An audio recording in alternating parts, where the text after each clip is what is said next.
Snow is the first thing you feel. Not the cold itself, but the pressure of it. The way it smothers the world, erases color, erases comfort. Guy Crimson's castle stands in that white silence like a wound that never healed. Outside, the cold is lethal, absolute, the kind that kills thought as much as flesh. Inside, the warmth feels almost insulting, as if the castle itself is pretending nothing is wrong. Half of it is collapsed, walls cracked, stone torn open. The damage isn't explained. It doesn't need to be. Ruins don't ask for attention. They accuse. This is where the most dangerous beings in the world have chosen to meet. Rimuru arrives quietly, guided in by rain, with Xian and Diablo behind him. The hall is enormous, big enough to swallow armies, yet arranged like a casual tea gathering. Guy Crimson presides over it all with that effortless authority only he possesses. Luminus and Leon are already seated with their retainers, composed, watchful. Nobody speaks about why they're here. Nobody has to. This isn't a routine meeting. The air doesn't allow that lie. Guy breaks the silence with an offhand comment. Milim and Daggrull will arrive soon. Everyone should relax. Nobody does. Then Ramiris arrives, loudly, messily, dragging chaos behind her like a banner. Veldora is here. Luminus's expression turns dark instantly, as if someone dragged a blade across her patience. Veldora, completely oblivious, declares his right to attend with cheerful arrogance. If a meeting this important is taking place, how could I ever not participate in it? He thinks he's being reasonable. Everyone else hears a problem that never stays quiet. Tension coils tighter, but beneath it something subtler moves. Titles, names, the way people address each other. Rimuru hesitates, stumbles over honorifics, over distance and familiarity. It's a small thing.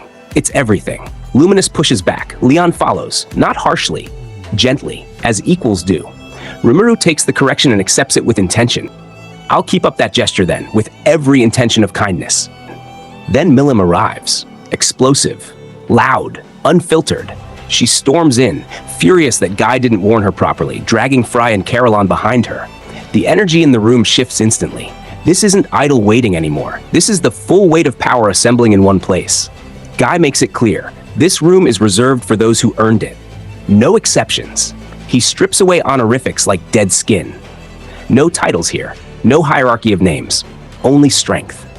Fry and Caroline's awakenings become the unspoken proof of recent wars. Milim deflects, embarrassed, denying responsibility. Guy doesn't let her. He says what she won't. She pushed them into human conflict so they wouldn't die later as wimps. Preparation disguised as recklessness. Frey understands it clearly. There may not be space for this kind of brutal evolution in the future, if Rimuru's world becomes real. Violence once necessary may soon become obsolete. The thought lingers, heavy, final. Humor breaks the tension briefly. Rimuru stiffens under Frey's composed presence. Guy pokes at everyone. Xian and Diablo's possessiveness escalates like a quiet threat. It's pressure release, nothing more. Then Daggrull arrives. He looks at the ruined castle and says exactly what no one wants to hear. It's that kind of meeting this time, huh? The walls answer for Guy. The damage isn't cosmetic, it's a warning. When Guy stands and admits they have thorny issues to deal with, his smile isn't friendly. It's resigned. The Octagram is called. The chamber they move to is sealed off from the world, cut away from interference. A massive round table dominates the space, equality enforced by geometry. Power made visible in seating alone. Ramiris perches above everyone on a pedestal. Daggrull anchors himself in a stone throne so heavy it strains under him. Guy presides at the head, exactly where he belongs. One chair is empty. That absence speaks first. Dino didn't come. Guy turns calmly, deliberately toward Rimuru. The silence sharpens. Rimuru doesn't dodge it. He tells the truth. Dino betrayed them, and behind that betrayal is something far worse. Michael. An ultimate skill that gained self-awareness, a will of its own, acting through Ludora's body. The room changes instantly.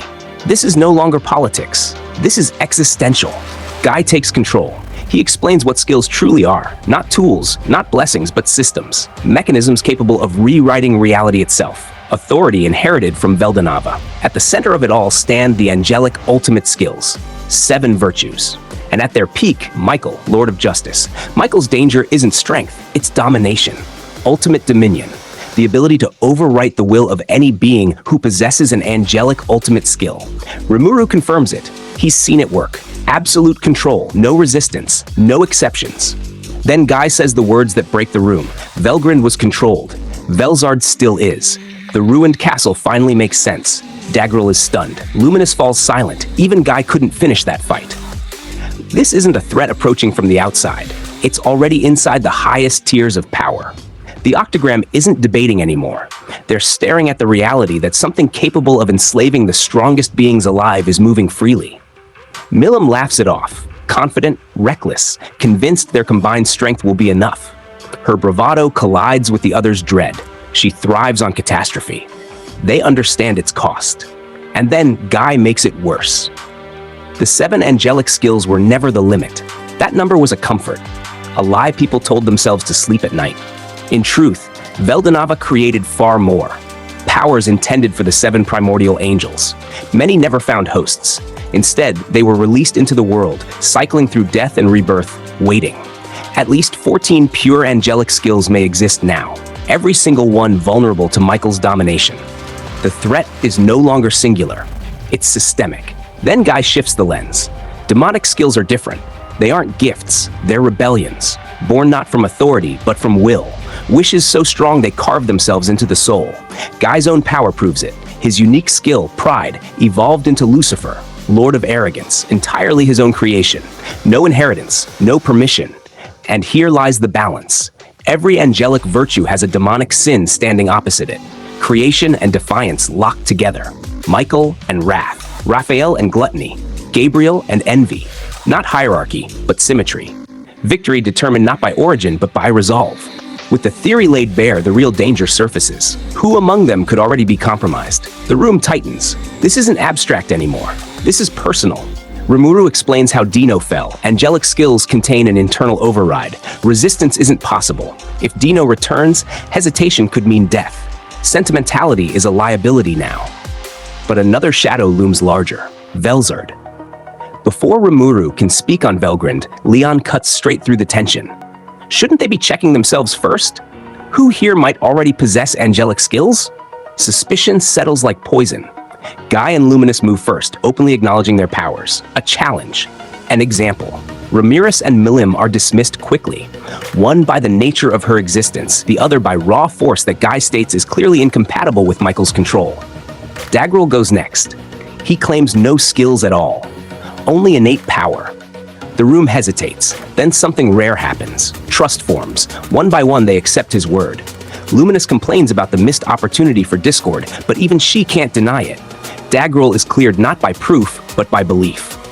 That leaves Rimuru. He tries to dodge, jokes about the right to remain silent. Guy shuts it down instantly, authority reasserted.